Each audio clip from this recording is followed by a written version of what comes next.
क्या आप जानते हैं कि नवरात्रि साल में 4 बार आती है और उनमें से सबसे रहस्यमयी और शक्तिशाली मानी जाती है आषाढ़ गुप्त नवरात्रि।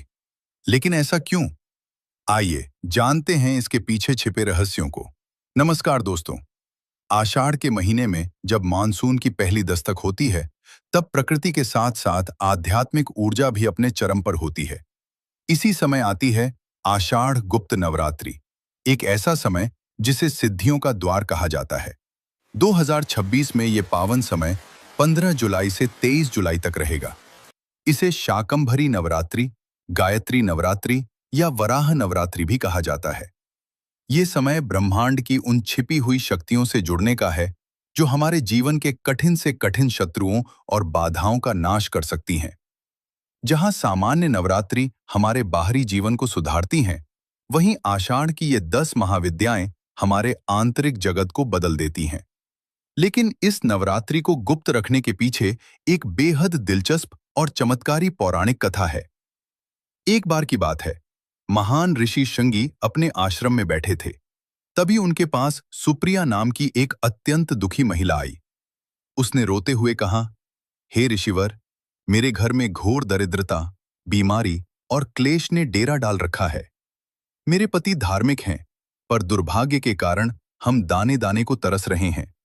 हमारे संकट दूर करने का कोई मार्ग बताइए। ऋषि श्रृंगी ने अपनी दिव्य दृष्टि से देखा और मुस्कुराकर कहा, हे सुप्रिया, दुनिया केवल 2 प्रकट नवरात्रियों के बारे में जानती है, लेकिन इसके अलावा आषाढ़ के महीने में एक गुप्त नवरात्रि भी आती है, जो आम लोगों की नजरों से छिपी होती है। इसमें 10 महाशक्तियों की साधना की जाती है। यदि तुम पूरी गोपनीयता से इनका व्रत और मानसिक ध्यान करोगी, तो तुम्हारे जीवन का कायाकल्प हो जाएगा। सुप्रिया ने ठीक वैसा ही किया। उसने बेहद पवित्रता और गुप्त तरीके से मां की आराधना की। नवरात्रि समाप्त होते होते मां की कृपा से उसके पति की बुद्धि शुद्ध हुई। सारे अटके काम बन गए और घर में सुख समृद्धि लौट आई। तभी से माना जाता है कि जब जीवन के सारे रास्ते बंद हो जाएं, तब आषाढ़ की ये गुप्त शक्तियां काम आती हैं। तो चलिए जानते हैं उन 10 देवियों के बारे में जिनकी सुप्रिया ने आराधना की और जिनसे आपको भी असीम लाभ मिल सकता है। मां काली, ये समय की स्वामिनी हैं। ये शत्रुओं का नाश करती हैं और भय को दूर करती हैं। मानसिक दबाव से मुक्ति के लिए इनकी पूजा अचूक है। मां तारा, इन्हें तारणहार कहा जाता है। ये घोर आर्थिक संकट से उबारती हैं और कठिन समय में सही रास्ता दिखाती हैं। मां त्रिपुर सुंदरी, ये व्यक्तित्व में आकर्षण और आत्मविश्वास बढ़ाती हैं। गृहस्थ जीवन में सुख और पूर्णता के लिए इनकी पूजा की जाती है।